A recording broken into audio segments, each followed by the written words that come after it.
السلام علیکم ورحمۃ اللہ وبرکاتہ۔ اعوذ باللہ من الشیطان الرجیم، بسم اللہ الرحمن الرحیم۔ وانتم الاعلون ان کنتم مؤمنین، صدق اللہ مولانا العظیم۔ محترم ناظرین، اس آیت کا ترجمہ کسی شاعر نے بڑے ہی پیارے انداز میں کیا ہے کہ وعدہ غلبہ ہے مومن کے لیے قرآن میں، وعدہ غلبہ ہے مومن کے لیے قرآن میں، پھر جو تو غالب نہیں کچھ کمی ہے ایمان میں۔ آج اسرائیل فلسطین کے اوپر ظلم و ستم، تشدد اور بربریت کا مظاہرہ کر رہا ہے، اور پوری دنیا خاموشی کے ساتھ کھڑے ہو کر کے دیکھ رہی ہے۔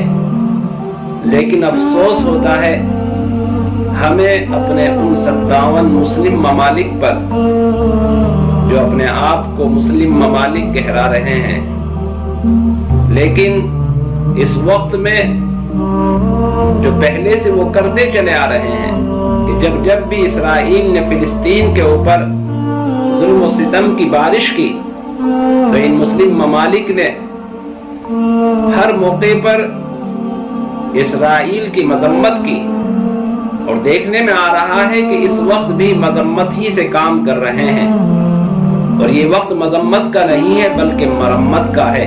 بہت ہو چکا، اسرائیل نے فلسطین کے اوپر بہت زیادہ ظلم و ستم کیے۔ اب میں ان مسلم ممالک سے کہنا چاہوں گا کہ اس وقت میں مذمت کی ضرورت نہیں ہے بلکہ مرمت کی ضرورت ہے۔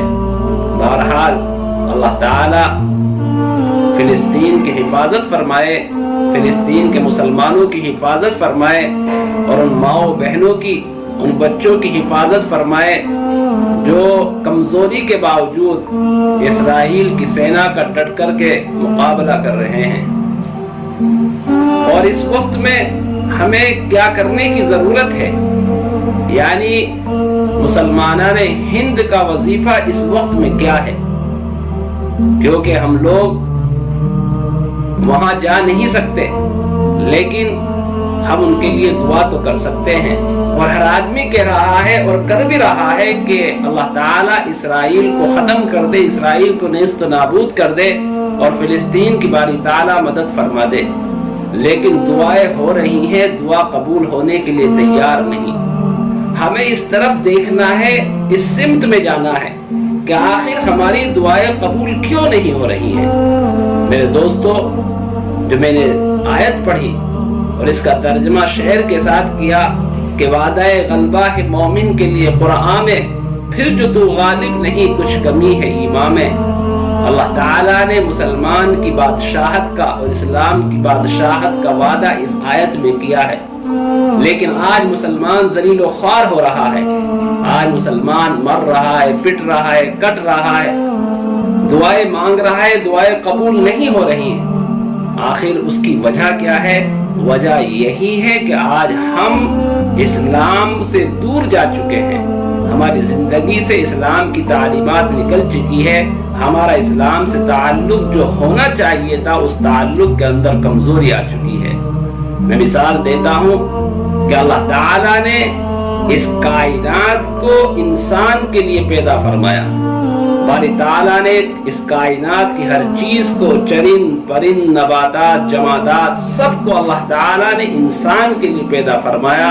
چنانچہ حدیث میں آتا ہے ان الدنیا خلقت لکم وانکم خلقتم للآخرہ، کہ ہم نے دنیا کو تمہارے لیے پیدا کیا اور تمہیں آخرت کے لیے پیدا کیا۔ آج ہم اس سے الٹا جا رہے ہیں۔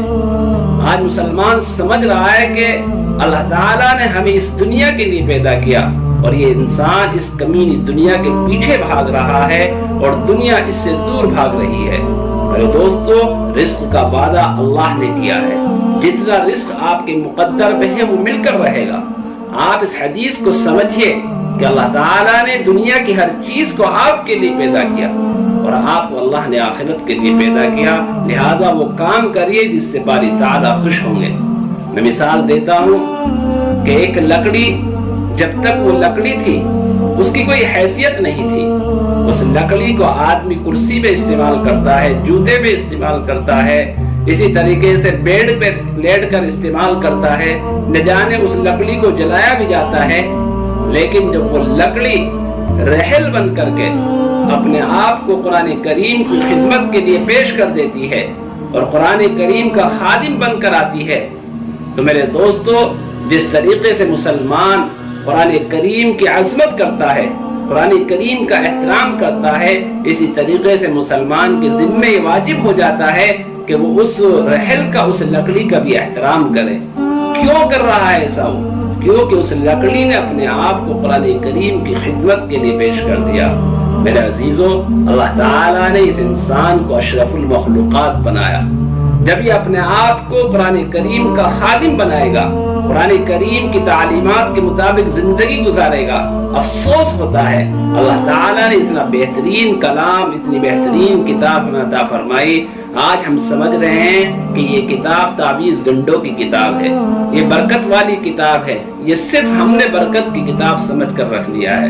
میرے دوستو، قرآن کریم سراپا ہدایت ہے، قرآن کریم معجزہ ہے، قرآن کریم کے اندر اللہ تعالیٰ نے زندگی گزارنے کے تمام اصول بیان فرمائے، اس لیے اپنے آپ کو قرآن کریم سے چمٹائیے۔ انشاءاللہ ثم انشاءاللہ جب ہم قرآن کریم کے مطابق اور اس کی تعلیمات کے مطابق اپنی زندگی گزاریں گے تو اللہ نے چاہا تو پوری دنیا کے اوپر اسلام کی بادشاہت ہوگی اور پوری دنیا کے اندر اسلام کا غلبہ ہوگا۔ ایک اور مثال اور ایک واقعہ بیان کرتا ہوں کہ حضرت ابراہیم بن ادہم رحمت اللہ علیہ کے بارے میں آتا ہے کہ وہ اپنی خانقاہ میں رہا کرتے تھے۔ ایک مرید ان کی خدمت میں پہنچا کہ میں حضرت کی خدمت کروں گا۔ چنانچہ جب وہ خانقاہ میں پہنچا، دیکھا کہ حضرت ابراہیم بن ادہم خانقاہ میں موجود نہیں ہیں۔ اس مرید کو پتا چلا کہ حضرت سیر و تفریح کے لیے جنگل میں گئے ہوئے ہیں۔ وہ مرید جنگل میں پہنچتا ہے تو دیکھتا ہے کہ حضرت ابراہیم بن ادہم آرام کر رہے ہیں، لیٹے ہوئے ہیں جنگل میں۔ وہ مرید ان کے پاس پہنچتا ہے تو کیا دیکھتا ہے کہ حضرت ابراہیم بن ادہم آرام کر رہے ہیں اور حضرت ابراہیم بن ادہم کے اوپر مکھیاں بھنک رہی ہیں، اور ایک سانپ جو انسان کا دشمن ہے وہ اپنے فنے سے پھونک مار مار کے حضرت ابراہیم بن ادہم کے چہرے سے مکھیوں کو اڑا رہا ہے۔ وہ مرید اس واقعے کو دیکھ کر کے پریشان ہو جاتا ہے کہ آخر کیا ماجرا ہے۔ اللہ تعالیٰ نے سانپ کو انسان کا دشمن بنایا ہے اور یہ سانپ میرے شیخ کی خدمت کر رہا ہے۔ میرے دوستو، اللہ تعالیٰ قادر مطلق ہے، اللہ تعالیٰ کو ہر چیز پر قدرت حاصل ہے، وہ جس کو چاہتے ہیں، جو چیز چاہتے ہیں عطا کر دیتے ہیں۔ اللہ تعالیٰ نے سانپ کو قوت گویائی عطا فرمائی۔ وہ سانپ بول اٹھتا ہے اور وہ سانپ کہتا ہے کہ اے انسان، تو کیا سمجھ رہا ہے؟ تو یہ دیکھ رہا ہے کہ میں انسان کا دشمن ہو کر کے انسان کی خدمت کر رہا ہوں، اس کی مدد کر رہا ہوں۔ واقعی میں انسان کا دشمن ہوں، لیکن میں اللہ کی نافرمانوں کا دشمن ہوں، اللہ کے دوستوں کا دشمن نہیں ہوں۔ کتنی پیاری بات میرے دوست صاحب نے کہی۔ واقعی حقیقت یہ ہے کہ اللہ تعالیٰ کے لیے جب ہم اپنے آپ کو فنا کر دیں گے، اللہ تعالیٰ کے لیے جب اپنے آپ کو مٹا دیں گے تو اللہ تعالیٰ دنیا کی ہر چیز کو انسان کا خادم بنا دیں گے۔ اسی کو حدیث میں فرمایا، ان الدنیا خلقت لکم، اس دنیا کو تمہارے لیے پیدا کیا گیا۔ اللہ تعالیٰ نے ہر چیز کو انسان کے لیے پیدا کیا، مسلمان کے لیے پیدا کیا۔ شرط یہ ہے میرے دوستو، ہم پکے سچے مسلمان بنے، اپنی زندگی کے اندر اسلام کو لے کر آئیں، سراپا اسلام کو اپنی زندگی کے اندر لے کر آئیں، شریعت کے مطابق زندگی گزاریں، پھر انشاءاللہ ثم انشاءاللہ جو دعا ہم کریں گے باری تعالیٰ سے، اللہ تعالیٰ ہماری دعاؤں کو قبول فرمائیں گے۔ اٹھا کر سر تمہارے آستان سے، زمین پر گر پڑا میں آسماں سے، جب ہم اللہ تعالیٰ کے آستان سے، اس کے دربار سے سر کو اٹھائیں گے تو پھر ہم ذلیل و خوار ہوں گے، رسوا ہوں گے۔ اس لیے میرے دوستو، ہمیں اللہ کے لیے، اس کے دین کے لیے اپنے آپ کو قربان کرنے کی ضرورت ہے۔ توحید تو یہ ہے کہ خدا حشر میں کہہ دے، یہ بندہ دو عالم سے خفا میرے لیے ہے، آرزوئے خون ہو یا حسرت پامال ہو، اب تو اس دل کو تیرے قابل بنانا ہے مجھے۔ اس لیے میرے دوستو، میری آپ سے درخواست ہے، اب تک جو ہوا اس پر شرمندہ ہونے کی ضرورت نہیں ہے۔ ہمیں اللہ کے دربار میں پہنچنا ہے، اپنے آپ کو پکا سچا مسلمان بنانا ہے، اپنے لیے بھی دعا کرنی ہے اور تمام مسلمانوں کے لیے خاص طور سے فلسطین کے مسلمانوں کے لیے بھی دعا کرنی ہے اور پوری انسانیت کے لیے دعا کرنی ہے۔ اللہ تعالی ہمیں پکا سچا مسلمان بنائے، باری تعالی اپنی مرضیات کے مطابق زندگی گزارنے کی توفیق و رحمت فرمائے۔ والسلام ورحمۃ اللہ۔